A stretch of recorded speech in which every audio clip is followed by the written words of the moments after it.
ओम शांति। तो जो समान में रहने वाले हैं, तो समान में रहने वाले का प्रभाव प्रकृति और व्यक्ति दोनों पर पड़ेगा। मान लिया हम समान में है ना, जैसे एक समान है, मैं मास्टर ज्ञान सूर्य हूँ, मुझसे रंग बिरंगी बाबा किरणें मुझ में, ज्ञान सूर्य किरणें मुझ में और मुझसे चारों तरफ फैल रही हैं। तो घर में कोई आत्मा दुखी नहीं रहेगी, सब सुख का महसूसता करेंगे। तो हमारे पास कितना शस्त्र बाबा दे दिए, यूज करें तो घर में शांति ही शांति हो। साकार दुनिया में पानी का तूफान आया हुआ है, उसका नजारा सुनते रहते हो, सुनते हुए मजा आता है या रहम आता है या भय भी आता है? क्या होता है?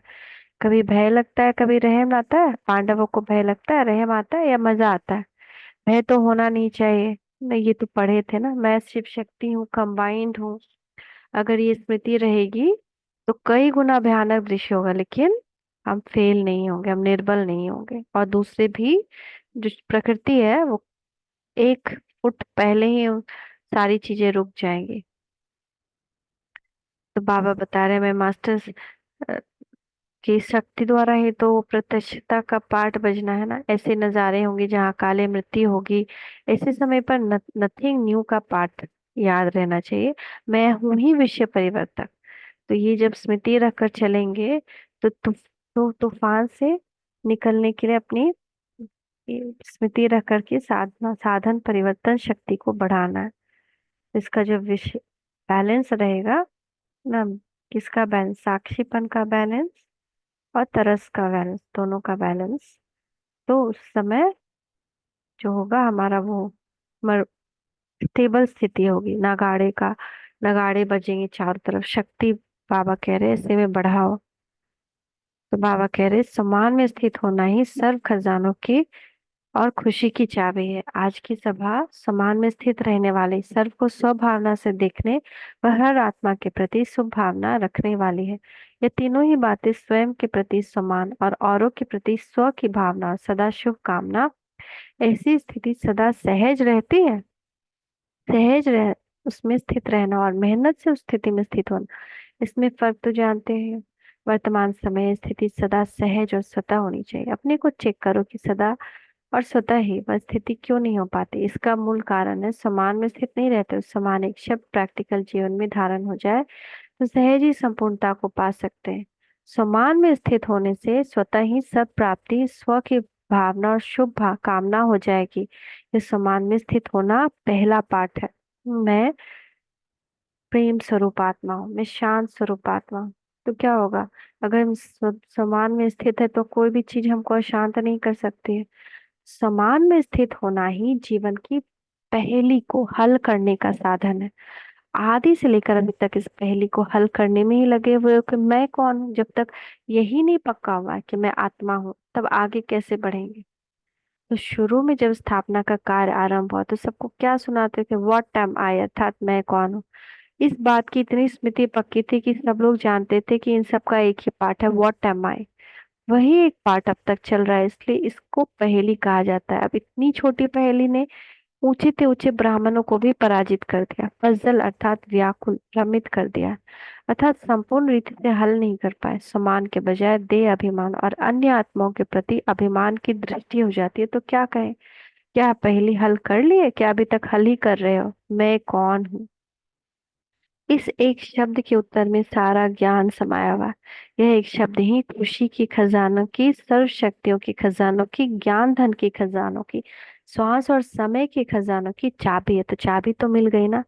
जिस दिन आपका जन्म हुआ तो सर्व ब्राह्मणों की बर्थडे पर गिफ्ट है ना, तो ये बर्थडे गिफ्ट जो बाप ने दी उसको सदा यूज करते हो। मैं कौन हूँ?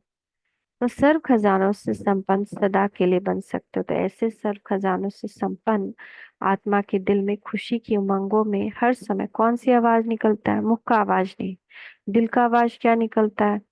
जो शुरू में ब्रह्मा के दिल की आवाज थी, कौन सा? वाह रे में, जिससे औरों को वाह की जाती है ना, वाह वाह रे में, ये समान शब्द है ना कि देह अभिमान। तो मैं कौन हूँ की चाबी को लगाना, चाबी को या तो लगाना नहीं आता या रखना नहीं आता। रखना नहीं आता इसलिए समय पर याद नहीं आता। इस चाबी को चुराने के लिए माया भी चारों ओर घूमती है कि कहीं एक सेकेंड अलबेले में झुटके में आए तो ये चाबी चोरी कर ले।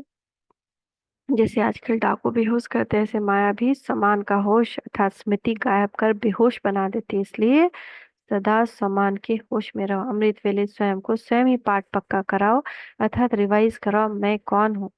अमृत वेले से इस चाबी को अपने कार्य में लगाओ और अनेक प्रकार के खजाने जो सुनाए हैं उनको बार बार देखो कि क्या खजाना मिला, और समय प्रमाण इन सब खजानों को अपने जीवन में यूज करो।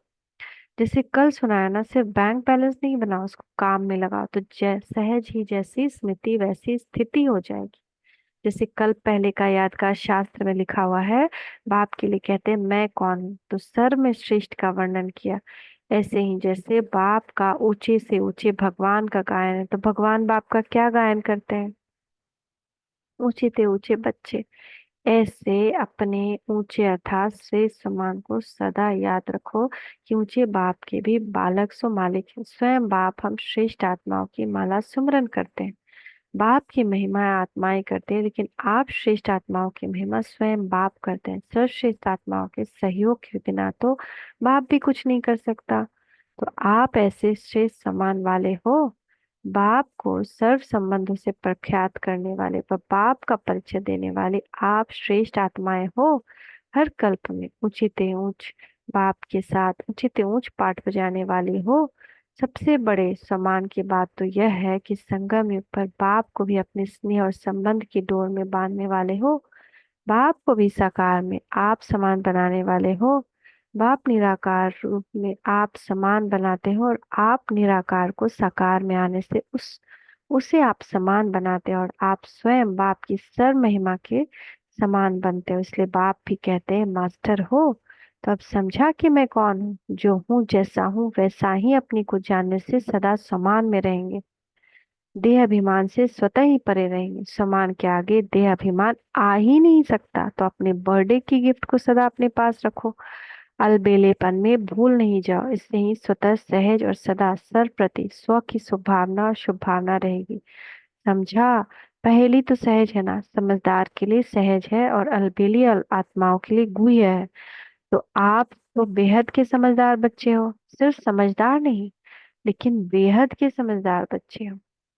22/9/1975। तो पूरे दिन क्या याद करना है? अपने आप से पूछना है अमृत वेले से, मैं कौन हूँ?